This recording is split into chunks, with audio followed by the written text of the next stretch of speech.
अस्सलामुअलैकुम स्टूडेंट्स जो आज चैप्टर नंबर 4 हम स्टार्ट करने जा रहे हैं 9th क्लास का सिंटेक्स का। इसमें सेल एंड टिश्यूज़, उसका पहला जो टॉपिक होगा वो हमारा होगा सेल थ्योरी। यानी ये शॉर्ट क्वेश्चन में आपके पास तकरीबन पूछा जाता है। पिछली बुक भी जो थी पुरानी उसमें से भी पूछा जाता है, अभी जो नई बुक है उसमें भी पूछा जाता है नॉर्मली तौर पर। ये आपको आना बहुत ज़्यादा ज़रूरी है।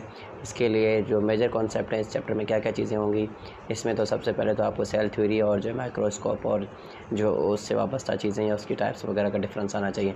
लेकिन जो जर्नल आपसे सवाल पूछा जाता है सेल थ्योरी के जो पोस्टुलेट बयान करने होते हैं वो आपने जो है 4 जो पोस्टुलेट हैं वो बयान करने हैं।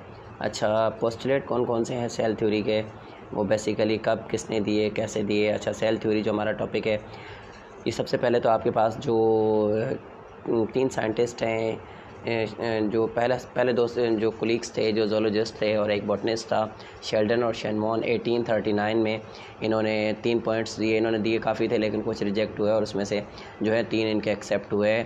और उसके अलावा 1855 में रुडोल्फ विर्चू जो एक और साइंटिस्ट थे, जो बेसिकली एक जर्मन फिजिशियन थे, उन्होंने एक पॉइंट दिया था, पॉइंट नंबर 4। तो चलते हैं इसके पोस्टुलेट की तरफ। जो आपने याद करना है वो यहाँ सिर्फ याद करने हैं, जो आपने सिर्फ और सिर्फ इसके पॉइंट्स याद करने हैं। कौन कौन से पॉइंट्स हैं वो आपके पास इसके पॉइंट्स हैं। नंबर 1 जो है वो पोस्टुलेट कि all living organism are made of 1 or more cell. तमाम लिविंग ऑर्गेनिज्म चाहे माइक्रोस्कोपिक सवाए यूनिसेलुलर के, जितने भी माइक्रो जो है मल्टी सेलुलर लिविंग ऑर्गेनिज्म है, या तो जो है यूनिसेलुलर या मल्टी सेलुलर कहा है 1 और मोर, या तो एक सेल पर मुश्तमिल होंगे या उससे कई सेलों पर, या 2 से मिलियन ट्रिलियन जैसे ह्यूमन बीइंग है।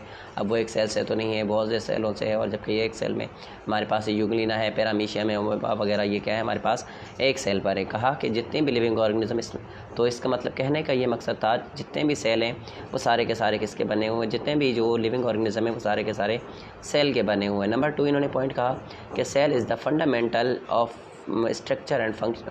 Structural and functional unit in all living organism, कि जो सेल है वो किसी भी चीज़ की बुनियादी स्ट्रक्चरल और फंक्शनल यूनिट है। यानी इसी के बुनियाद पर सेल जो लिविंग ऑर्गेनिज्म है उनका स्ट्रक्चर बनता है और इसी के बुनियाद पर जो उनके फंक्शन है वो सर अंजाम देते हैं। मिसाल के तौर पर प्लांट सेल है तो जाहिर सी बात है प्लांट बनेगा, एनिमल सेल है तो जाहिर सी बात है उसमें एनिमल सेल बनेगा।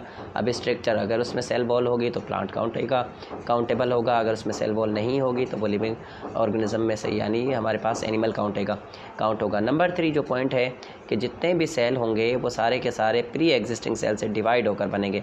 यानी जो मदर सेल होगा वो डिवाइड होगा और उससे डॉटर सेल प्रोड्यूस होंगे, जैसे जिसमें हम क्या कहते हैं सेल डिवीज़न है। सेल डिवीज़न के थ्रू ही पहले जो सेल होंगे, पहले से 1 से 2, 2 से 4, 4 से 8, इस तरीके से वो सेल सारे के सारे बनते जाएंगे। और इस तरीके से एक जो सेल से लिविंग ऑर्गेनिज्म, एक बच्चे से जो है एक यंग वन बनता है। इस तरीके से एक अंडे से एक मुर्गी का तख्लीक होना, एक बीज से एक दरख्त का तख्लीक होना। ज़ाहिर सी बात है बीज में तो बहुत कम सेल थे, उसके अलावा एक दरख्त में कहते हैं कि जो है मिलियन ट्रिलियंस से भी ज़्यादा जो है सेल होंगे, वो भी इसी से बनते हैं। इसका मतलब ये है कि सेल डिवीजन हुई है तो स्टार्ट हुआ है ना। Number 4 the cell contain the heredity material which is passed from the generation to generation. कहा कि सेल के अंदर जो है हेरिडिटी यानी जेनेटिकल मटेरियल होता है जो एक नस्ल से दूसरी नस्ल में ट्रांसफ़र होता है। अब ट्रांसफ़र कैसे होता है, जब न्यूक्लियर डिवीज़न होती है या जिसे हम कैरियोकाइनेसिस कहते हैं सेल डिवीज़न के अंदर, उसके अंदर क्रोमोसोम्स का जो मटेरियल होता है वो हाफली डिस्ट्रीब्यूट होता है। यानी 1 से 2 बनते तो हाफ उसमें डिस्ट्रीब्यूट हो जाते हैं। यानी हाफ में जो है पेरेंट सेल से आता है, हाफ में जो है मदर सेल से आकर जो है वो सारी की सारी चीज़ें डिस्ट्रीब्यूट होती है। इस वजह से पैदा होने वाली जो नस्ल होती है उसमें वालिद के और वालदा के दोनों की खुसूसियात पाई जाती हैं। यानी जो है मदर की तरफ से आने वाली खुसूसियात वो भी होती हैं और फादर की तरफ से आने वाली खुसूसियात वो भी होती हैं।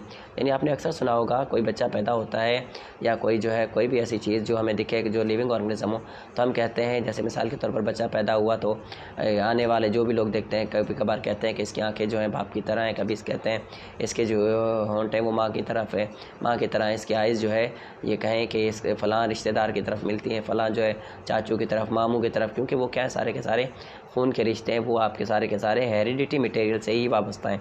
एक मदर से जो खून का रिश्ता होगा वो उसके भाई का, मामू का यानी बच्चे के मामू का होगा। ज़ाहिर सी बात है जेनेटिकली खसूसियात वो मामू में भी वही होंगी, वो बच्चे की माँ में भी वही होंगी। इसी तरीके से बच्चे के बाप की खसूसियात उसके बाप के भाई से यानी बच्चे के चाचू में भी वही होंगी। तो इसलिए जो जेनेटिकली खसूसियात होती हैं वो बच्चे में जो है उसके पेरेंट्स की पाई जाती हैं। तो ये जो आपने 4 पॉइंट याद करने और सेल थ्योरी में भी आपने सिर्फ और सिर्फ ये 4 पोस्टुलेट ही लिखने हैं।